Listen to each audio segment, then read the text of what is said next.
평소 현금 입출금을 하시는 분들이라면 반드시 알아야 할 소식입니다. 오는 5월부터 한도 제한 계좌의 한도액이 변경될 예정인데요. 시니어 정보의 모든 것 걱정 마음바 첫째 아들입니다. 오는 5월부터 은행 입출금 제도가 한 번 더 바뀔 예정입니다. 한도 제한 계좌의 한도액이 변경될 예정인데요. 평소 현금 입출금을 ATM이나 창구를 통해서 하시는 분들이라면 반드시 알아야 할 소식입니다. 놓치지 말아야 할 정보인 만큼 오늘 영상 끝까지 시청해 주시고요. 오늘도 역시 우리 엄빠님들의 구독, 좋아요와 함께 시작해 보도록 하겠습니다.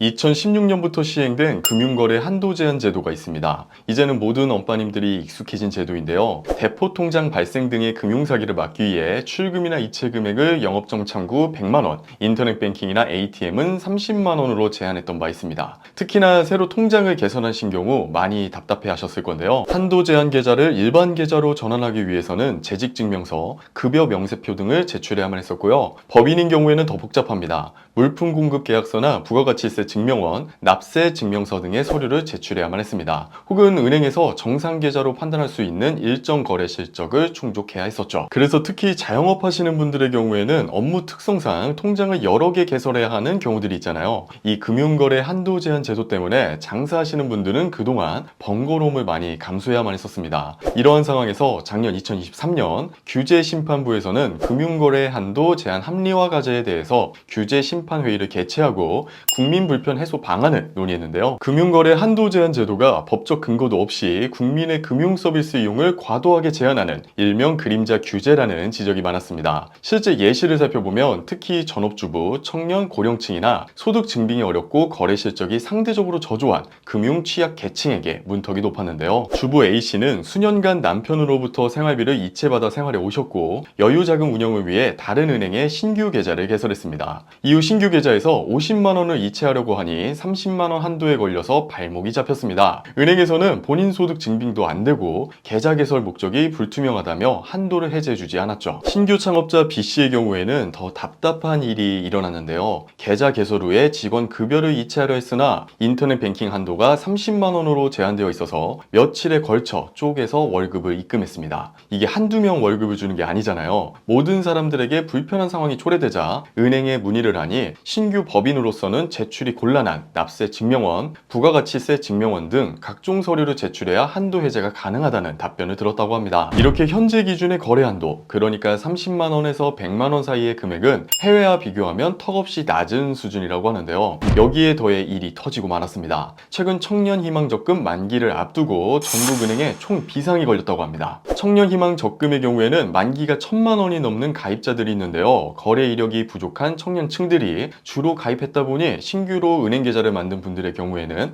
이체 한도에 걸려서 만기 수령금을 한꺼번에 출금하지 못하는 상황이 발생한 거죠. 이에 대해서 KB국민, 신한, 하나, 우리, NH농협 등의 은행에서는 청년희망적금 만기자가 대면으로 창구에서 목적을 말하면 일시적으로 한도를 해제할 수 있도록 방안을 내놓은 상태이고요. 하나은행의 경우에는 모바일 어플 하나원큐에서도 비대면으로 해제할 수 있도록 했다고 합니다. 여기에 일부 은행에서는 5월부터 이체와 출금 한도를 상향한다고 합니다. 보시는 것처럼 표로 정리해봤는데요. 인터넷 뱅킹이나 ATM의 경우에는 30만 원에서 100만 원으로 상향, 그리고 대면 창구 거래는 기존 100만 원에서 300만 원으로 상향한다고 합니다. 금융위원회 관계자는 수시로 은행권 관계자들을 만나 시스템 마련 상황 등을 논의 중이라며 한도 상향은 기존과 마찬가지로 가이드라인을 통한 자율적인 방법으로 진행할 것이라고 밝혔는데요. 자율적 진행이라고 권고를 내린 만큼 빠르면 5월, 최소 상반기 내로는 모든 은행에서 제도를 마련할 것으로 예상됩니다. 그래서 주거래 은행에 한번 문의를 해보시고 입출금이나 이체 거래를 진행해 보시면 좋을 것 같습니다. 다만 이러한 조치로 인하여 전체 계좌의 거래 제한 한도가 늘어나면 보이스피싱 등 금융사기 대응 강화에 필요성이 커질 것이란 우려도 나오고 있는데요. 엄빠님들의 생각은 어떠신가요? 한도가 늘어나는 것은 거래 편의성을 높일 뿐만 아니라 이미 시행되었어야 하는 정책이다 라는 의견도 있으실 거고, 보이스피싱 피해가 확대될 것이라는 걱정 어린 시선도 있으실 텐데요. 엄빠님들의 생각을 댓글로 달아주시면 소중한 여론 형성이 될 것 같습니다.